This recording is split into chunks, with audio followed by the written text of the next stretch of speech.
Hi, I'm Ty Crowder with the Sherwin-Williams Company. Today we're going to talk about how to do a proper electrostatic demo. I'm at the Wagner laboratories in Elgin, Illinois, and we're going to use the new GM5000 gun, both in low pressure and in air coat or air assisted pressures. Probably the first place to start is to get the basic concept of how to properly mix your paint so that it has the right conductivity and to know what solvents to use in what situation. For an electrostatic effect to work on a coating, the coating has to be formulated to be within a range of proper conductivity. Water-based paint is highly conductive, and in fact you have to use a different type of gun. It can be shot electrostatically, but it is its own category.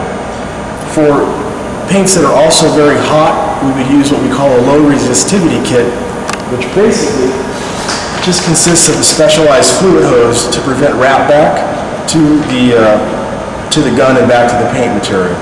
So if you have a coating that's going to fall in this range, you'll just order a specific hose kit for that. For the rest of the coatings that we're going to get into today, it will be all solvent-based, and we're going to show you how to properly adjust it using the right solvent blends to get the coating to be conductive. Here's a list of solvents that are polar, meaning that they will adjust the conductivity of a coating. You can see some of them are very resistive in a high, medium, and low fashion. And this chart is very nice because you can see in evaporation rate from higher or faster to slower here. So you can use any of these solvents with electrostatic coatings and then know what they're going to do to affect the coating based on its resistivity factor. You can find this on the ITW Randsburg site. It should also be loaded on the Rep Toolbox as well as the previous chart that I just showed you for your reference.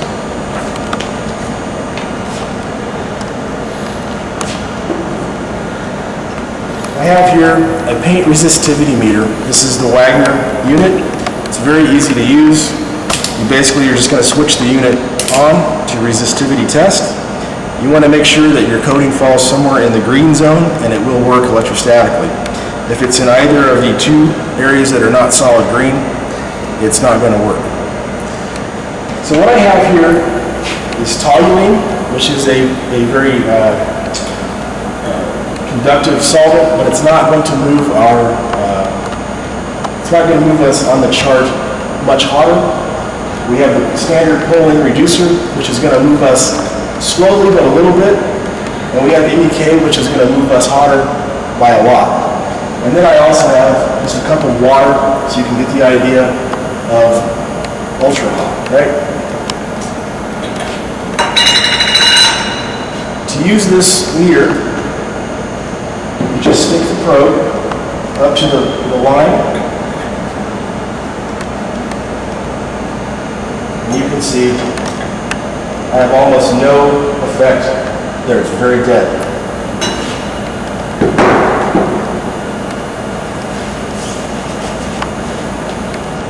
Now we have a pull-in reducer, and you can see a little bit of effect.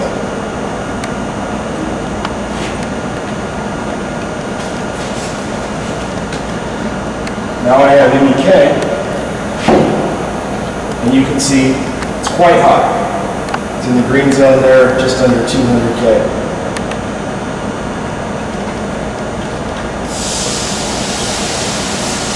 Now I go to just water. This is a little tangled up. And you can see it's off the chart. Okay, so kind of correlate those in your mind. If you're trying to not move the resistance, toluene would be a good option. It's compatible with pull-in and most of our solvent-based. Often you got the pull-in reducer, which is going to move it just a little bit. And if you need to spike it, MEK would be a good option there. You can use any of the solvents like I referred to on that chart, but this is kind of a good basic way to know toluene and MEK as your extremes. So we've mixed up some Sherwin-Williams pull-in in a 3-to-1 ratio with another 1 part of pull-in reducer. This has been mixed thoroughly already, and I want to put the probe in and show you what that comes out as right out of the can. That's a pretty standard mix ratio. Hope you can see that. It's coming in right about 750K. That would shoot electrostatically just fine. I want to show you though the effect of a hotter solvent and how that's going to move that to be a little more conductive. So we just simply clean our probe and set that aside.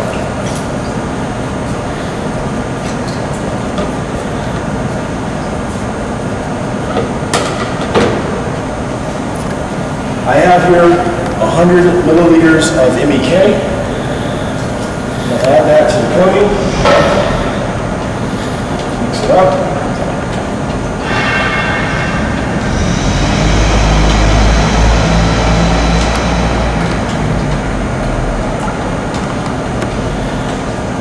Mix it thoroughly to get a good result.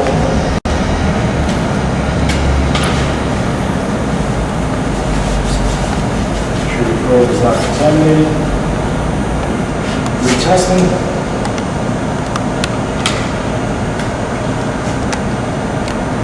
And you can see now, we went about 100 points higher. We were at 750, we're about 600. Probably want to go ahead and take us to about the 500 zone, so I'm going to add about 200 more milliliters of MEK, mix, and then I'll show you the result.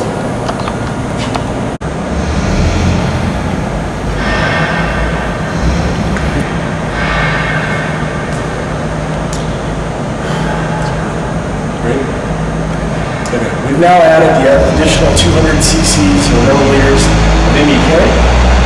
And you can see the result is I'm now down to about 400K of resistivity. That's a very good range for us to be at. You can see that's kind of the big green zone there. That's going to be a good mix to go with.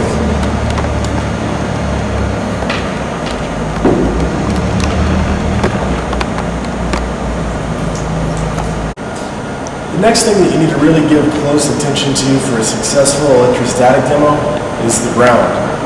The control unit itself will need to go to its own separate electrical ground, but the workpiece or the part itself must have a proper ground. This is the most crucial step for any liquid electrostatic application, and as you already know from our other efforts with powder applications using electrostatics.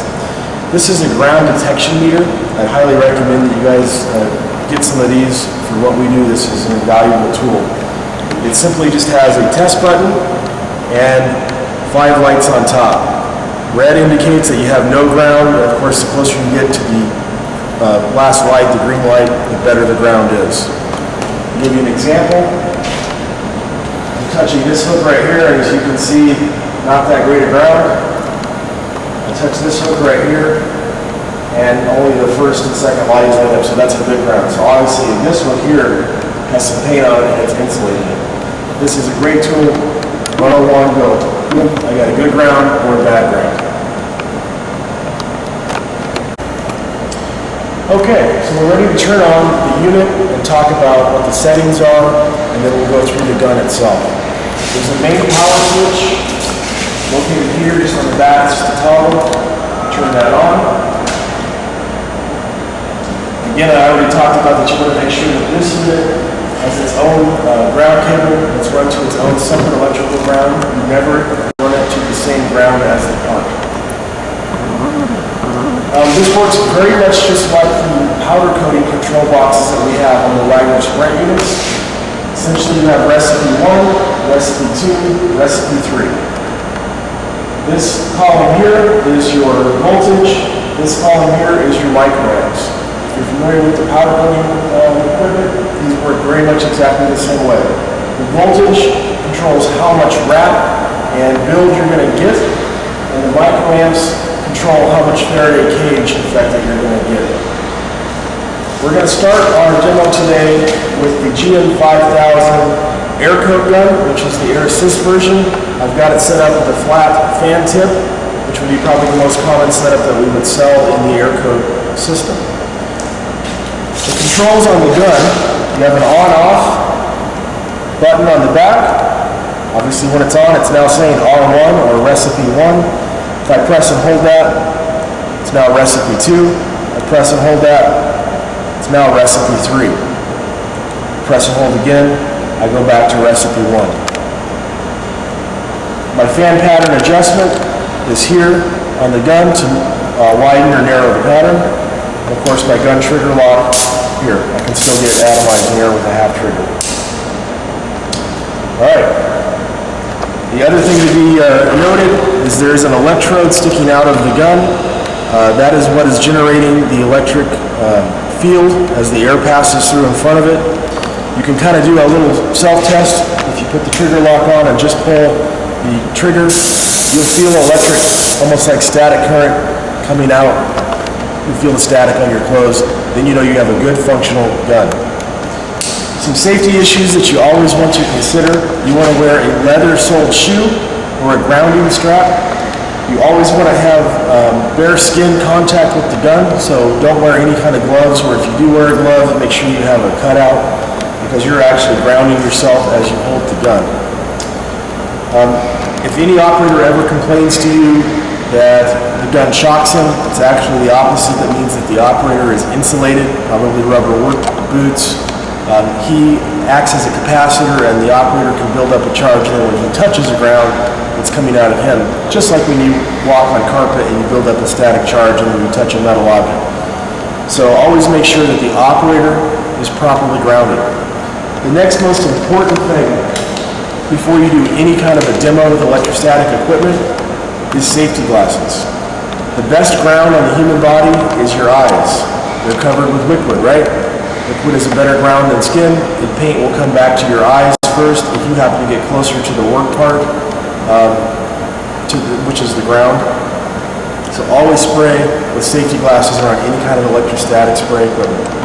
Alright, we're ready to spray the part. We have a flat fan on this tip, or on this gun. A flat fan is going to work best on a flat part. The coating always has to attack the surface at 90 degrees. So if you have a round part, like piping, you want to use a round spray pattern, and we are going to show that in a minute. If you have a flat part, flat fan. This is set up with about 300 or 400 psi of fluid pressure and about 15 pounds of atomizing air. We're spraying through a 11 thousandths tip with a 40-degree angle fan. With electrostatics, you want to spray typically at about a 45-degree angle to the part, and you want to go just past it a little bit so you get the wraparound effect. You want to spray with about a 50% overlap. We've also checked our ground on the part to make sure that we have a properly grounded part. We have that.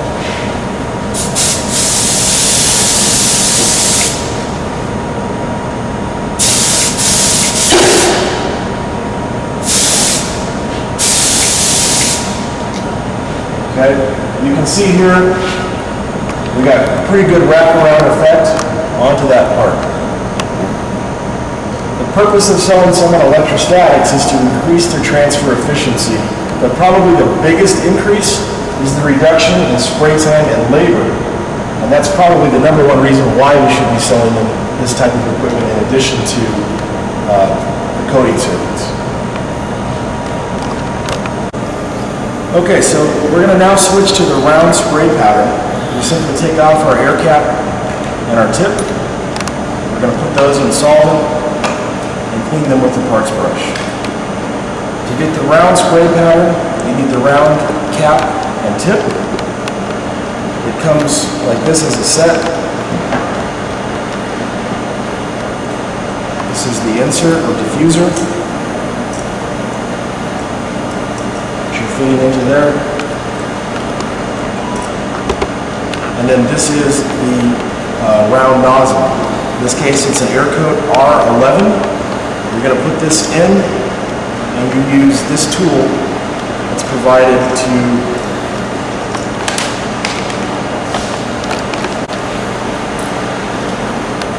use this tool to tighten it and adjust it. Insert the pattern.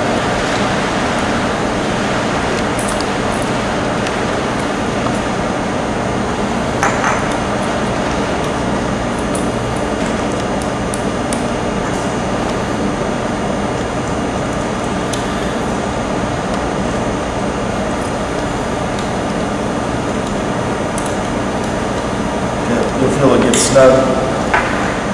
You can see here a good look at what that looks like.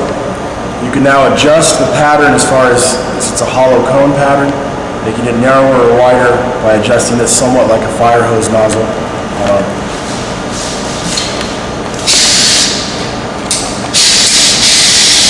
I'm going to show you the spray with the round nozzle on the recipe 1.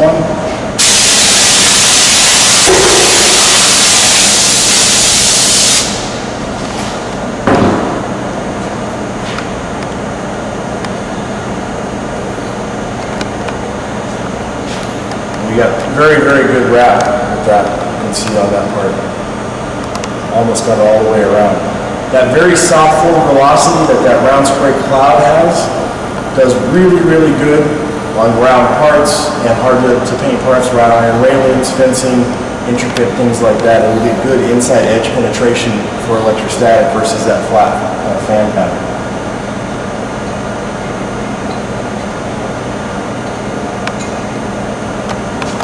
Okay, we're going to go ahead and show you the air spray or low pressure version of the electrostatic gun. I always check my ground. I have a good ground workpiece. The controls on the gun and the power pack are exactly the same. The only real differences on the gun is the air cap and nozzle is now a needle nozzle instead of a tip, so it's just like an HVLP or conventional style gun. And the electrode sticking out right through the center of the stream of fluid is an actually unbreakable memory metal. It's pretty impressive. It's a non-wear part that way and a real advantage. This is also the smallest and lightest weight electrostatic gun on the market and currently my favorite. Controls on the gun. This is your needle nozzle or your needle stop. You advance that forward by rolling it upward and it will prevent the trigger from coming back so far if I want less material. I roll that down. I can now pull the trigger back further and therefore get more material. The fan pattern adjustment is this here on the back. Again, the controls are still on off. Press and hold to toggle recipes. We're ready to go. I currently have this set up on a pail-mounted diaphragm pump. We're running about 20 pounds of fluid pressure and about 20 pounds of atomizing air. I'm going to spray a little bit more difficult piece. It has a lot of Faraday cage or hard areas to get. As a result, I'm going to go ahead and take the microamps on the controls and I'm going to lower that because I'm trying to get better into Faraday cage areas, just like you would with a powder gun. To do that, I press and hold the microamps, I turn the wheel, I bring those down to about 50. Now I'm going to go ahead and bring the voltage down about 60 in this instance. If I happen to like that recipe, I just press and hold. I've now saved that as recipe 2. It's that easy. I've got recipe 2 showing on the gun now, and I'm going to go ahead and spray it. Whenever you have a hard or difficult area with electrostatics, you want to spray the hardest, most difficult area first, and then the easiest. If you get into an extremely difficult Faraday cage area, something with 3 sides and a deep channel, maybe like that, you could even just turn the electrostatics off and shoot it like a normal gun, turn it back on and shoot the rest of the part. I'm going to shoot it with all the electrostatics turned on in this example.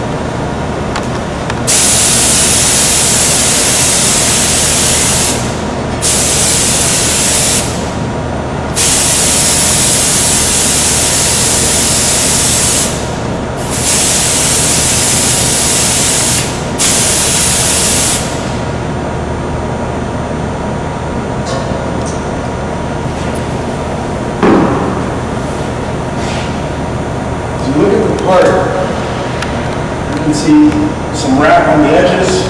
We had very good penetration into the Faraday cage areas on the back. And now I will go ahead and coat the front side.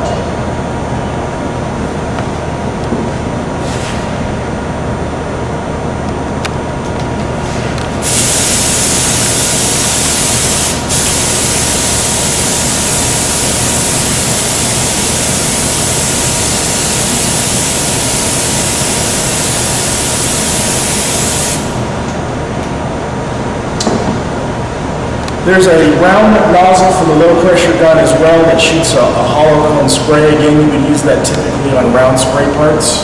In your demo packs, you have included both the flat and the round spray patterns at this time. There's a low resistivity hose kit for both the low pressure and high pressure versions. We've already discussed and shown those. Some general safety items that you should take note of. Whenever you're spraying with electrostatic coating, both the solvent and the material supply need to be in metal grounded buckets. You should have a ground wire going to the buckets, or it should be placed on a cement surface. Whenever you go to flush or clean the gun, always make sure that the power is turned off before you spray back into a pail. You do not want to charge a bucket that has solvent in it and start a fire. Pay attention to ground safety issues, making sure you're grounded, making sure the part's grounded, and making sure that before you go out on a demo that you've tested the conductivity of the paint and you know it's going to work is the key to a successful demonstration and a sale to your customer with electrostatic equipment. Thank you for your time and good luck. Let's go sell some units.